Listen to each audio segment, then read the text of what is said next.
Assalamualaikum teman-teman. Alhamdulillah kita lanjutkan ya. Untuk materi yang kedua, kali ini kita akan membahas tentang letak dan luas wilayah Indonesia. Baik, cukup banyak materi untuk yang kedua, namun akan ditulis bagi untuk dua sesi ya. Jadi untuk materi kedua ini tidak semua akan ditulis jelaskan. Baik, apa sih yang akan kita pelajari pada kesempatan kali ini? Ada beberapa materi, yaitu tentang peta, letak astronomis, letak geografis, letak geologis, serta luas dan pembagian wilayah Indonesia. Dan insya Allah akan kita bahas pada pertemuan hari ini hanya peta dan letak astronomis. Bersiap-siap ya. Ya, Alhamdulillah kita sudah berada di materi yang kedua, dan materi kedua ini kita akan bicara tentang peta. Ya, ternyata Allah telah menuliskan di kalamnya di Quran Surat Yasin ayat 81. Dan bukankah Allah yang menciptakan langit dan bumi, mampu menciptakan kembali yang serupa itu? Benar, dan dia maha pencipta, maha mengetahui. Maha benar Allah dengan segala firman-Nya. Baik teman-teman, ternyata kita sudah bisa mengetahui bahwa yang maha pencipta adalah Allah. Dan dengan kekuasaannya, Allah pun mampu menciptakan kembali hal yang serupa. Masya Allah, Allahu Akbar ya. Maha benar Allah. Ya, berikut anak-anak, ada gambar apa ya ini ya yang bisa di-share ya. Ya, mungkin di rumah ada atlas ya, teman-teman punya atlas ya. Ya, mungkin atlasnya kita cari nanti, kita lihat dulu di slide yang Usulis berikan. Kita lihat ya, kira-kira peta apa ini? Sudah jelas tulisannya peta apa? Peta Indonesia. Jadi untuk menemukan lokasi atau letak suatu negara di beberapa belahan dunia itu kita bisa mencarinya melalui peta. Dan letak geografis suatu daerah tidak lepas dari letak daerah itu sendiri di bumi ini. Letak suatu daerah di bumi ini dapat dilihat dari posisi geografis dan posisi astronomis. Ya, kita mengingat kembali ya teman-teman materi ketika di sekolah dasar. Ada yang bisa mengingat letak geografis serta letak astronomis wilayah negara Republik Indonesia. Berapa luas wilayahnya? Ada berapa provinsi? Ya, mengingat kembali ya. Ya, jadi materi kali ini kita akan mengingat materi saat di tingkat sekolah dasar. Baik, apa itu peta?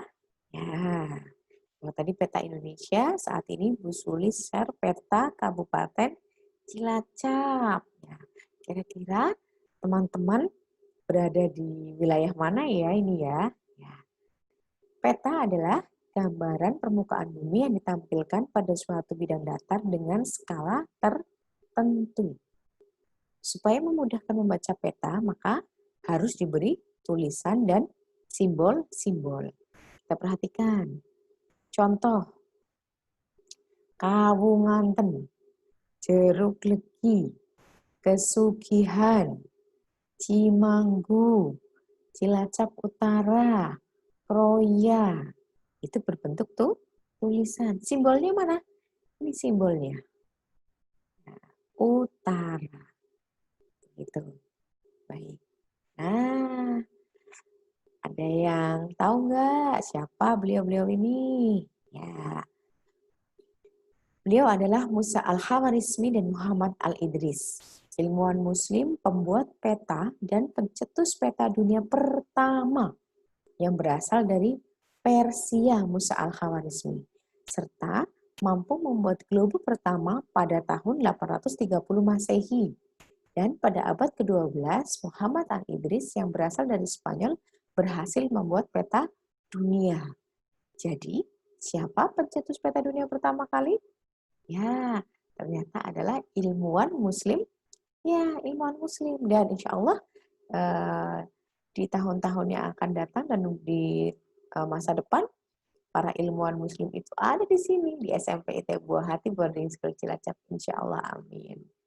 Baik, kita akan berbicara tentang jenis peta yang digolongkan berdasarkan banyak hal.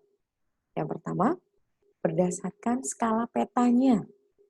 Ya, mungkin dulu kita pernah menghitung ya ketika waktu SD ya, menghitung skala peta. Jarak sesungguhnya pada peta, jarak sesungguhnya pada kondisi nyata, seperti itu ya. Nah, berdasarkan skala peta. Kemudian yang kedua, berdasarkan isi peta. Yang ketiga, berdasarkan objek yang akan dipetakan. Yang keempat, berdasarkan maksud dan tujuan. Berdasarkan skala peta itu apa saja? Digolongkan menjadi 4, yaitu peta kadaster, peta skala besar, peta skala sedang, dan peta skala kecil. Kita ulangi lagi, teman-teman. Jenis peta digolongkan berdasarkan skala petanya ada 4, yaitu peta kadaster, peta skala besar, peta skala sedang, dan peta skala kecil. Berikutnya, jenis peta digolongkan berdasarkan isi peta. Ada 2, peta umum dan peta khusus. Namun, peta umum dibagi menjadi 3, yaitu peta topografi, peta horografi, dan peta dunia. Sedangkan jenis peta berdasarkan objek yang dipetakan digolongkan menjadi 2, yaitu peta statis atau stasioner, dan kedua peta dinamis. Kemudian, jenis peta digolongkan berdasarkan maksud dan tujuan ada 6. Peta geologi, peta iklim, peta perhubungan, peta kadaster, peta tanah, serta peta pariwisata. Kita rinci ya definisinya masing-masing, teman-teman. Ya, peta berdasarkan skalanya. Tadi peta kadaster atau peta yang berskala sangat besar, yaitu berskala 1:100 sampai 1:5000. Kemudian peta skala besar adalah peta yang berskala 1:5000 sampai dengan 1:250.000. Dan jenis yang ketiga, peta skala sedang. Peta yang berskala 1:250.000 sampai 1:500.000. Dan yang terakhir, peta skala kecil adalah peta yang berskala 1:500.000 sampai dengan 1:1 juta. Nah, teman-teman, lihat slide-nya ya. Berarti semakin besar angkanya, nominalnya, maka skala pada peta itu semakin kecil. Sebaliknya, semakin kecil angkanya atau nominalnya, maka peta itu memiliki skala yang besar. Bisa dipahami ya? Ya, kita lanjutkan peta berdasarkan isinya. Peta umum. Peta umum adalah peta yang menggambarkan keadaan suatu daerah. Ada jenisnya, peta topografi, peta umum yang berskala besar, karena daerah yang dipetakan tergambar itu kenampakannya sangat detail. Ya, contoh, kita akan membahas tentang peta wilayah daerah istimewa Yogyakarta. Kemudian kita ingin melihat topografi wilayah pegunungan, maka akan kita detailkan dan penampakannya akan sangat detail. Kita bisa melihat itu Gunung Merapi seperti itu. Dan bentuknya kalau peta topografi itu sesuai dengan bentuknya. Kalau gunung ya berbentuk seperti gunung, lereng seperti lereng. Kemudian yang kedua, peta horografi. Peta umum yang berskala sedang berisikan ketampakan yang bersifat umum dan global dalam daerah yang luas. Dan yang ketiga, peta dunia. Peta umum yang berskala kecil karena menggambarkan seluruh dunia dalam satu peta. Dan yang terakhir, peta khusus. Peta yang menggambarkan ketampakan yang bersifat khusus yang terdapat di daerah tertentu. Contoh, peta pariwisata di wilayah Kabupaten Cilacap. Ya, Cilacap pada apa wisatanya? Pantai Teluk Penyu, kemudian Pantai Bidara Payung, kemudian Beteng Pendem, apalagi Hutan Payau, ya. Peta kota masing-masing ya. Ada kota Samarinda, ada kota Banjarmasin, ada kota mana? Palembang, begitu ya. Ya. Kemudian peta iklim dan peta kepadatan penduduk.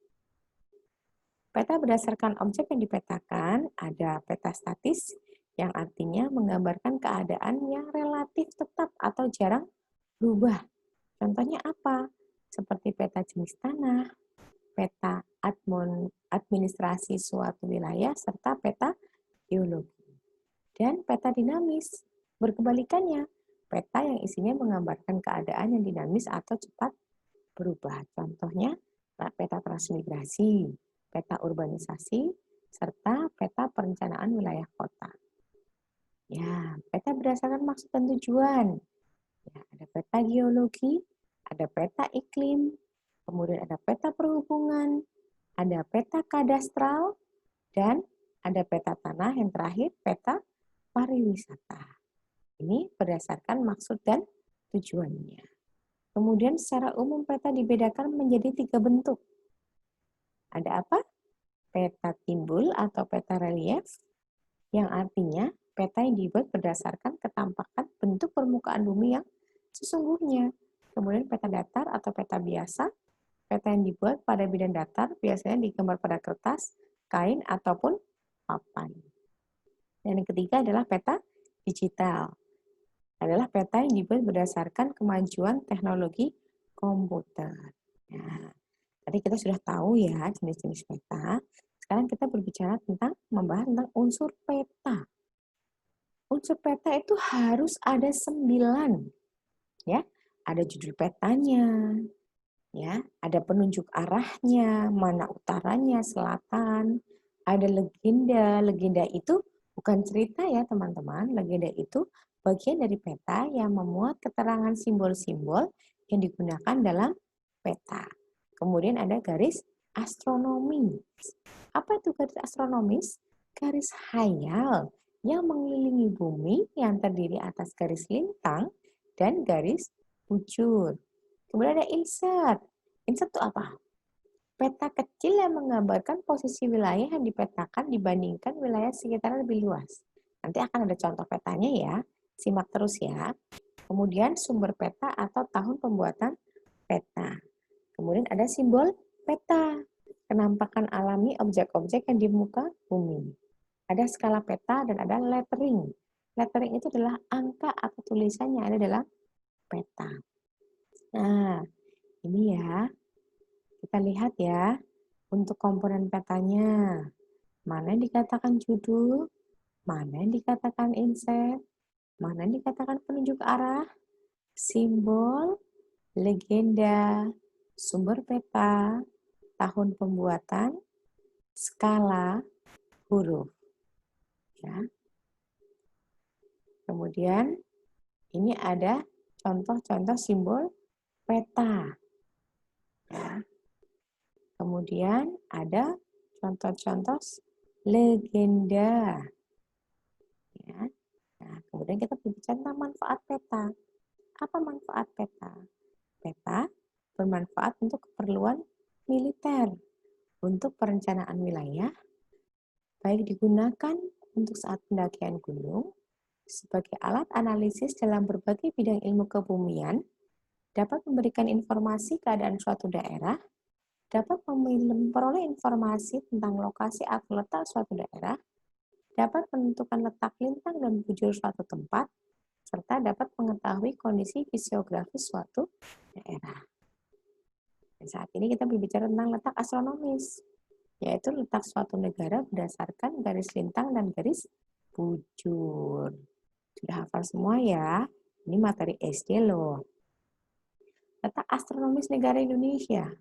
6 derajat lintang utara, ini garis lintangnya, 6 derajat lintang utara, dan 11 derajat lintang selatan, serta 95 derajat bujur timur itu garis yang menghubungkan dari utara ke selatan.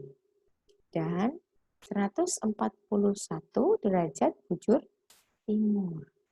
Sekali lagi, teman-teman, letak astronomis Indonesia 6 derajat lintang utara sampai dengan 11 derajat lintang selatan dan 95 derajat bujur timur sampai dengan 141 derajat bujur timur. Itu letak astronomis negara Indonesia. Ya, tadi ya kita berbicara tentang garis khayal, ada garis lintang, ada garis bujur. Jadi kalau garis lintang adalah garis khayal yang melintang dari barat ke timur. Kalau garis bujur dari utara ke selatan. Dan sebagai pengetahuan, berdasarkan Kongres Ilmu Kebumian di kota Greenwich di Inggris yang tepatnya dilaksanakan di Gedung Royal Observatory, garis bujur yang melalui kota Greenwich ditentukan sebagai garis bujur 0 derajat atau dikenal dengan meridian Greenwich. Ya, jadi yang terkenalnya adalah di kota Greenwich. Letaknya di mana? Di Inggris. Ya. Nah, ternyata letak astronomis terhadap suatu wilayah itu memiliki dampak utama, teman-teman. Dampaknya apa? Yang pertama itu suhu. Di sepanjang ekuator bersuhu panas dan di kutub bersuhu dingin. Lingkaran khatulistiwa atau sering kita sebut ekuator membatasi belahan bumi utara dan belahan bumi selatan. Dan ekuator hanya ada satu. Dan ekuator itu merupakan lingkaran terbesar di permukaan bumi. Masya Allah ya. Dan kita bisa menyimpulkan bahwa garis lintang berpengaruh pada suhu atau iklim di suatu daerah. Dan juga ada dampaknya. Selain itu apa? Pergantian waktu. Disebabkan karena bumi itu berputar pada sumbunya, pada porosnya. Sehingga setiap wilayah garis bujur secara bergantian akan menghadap ke matahari. Dan penentuan daerah waktu didasarkan pada posisi suatu daerah terhadap garis-garis bujur atau meridian.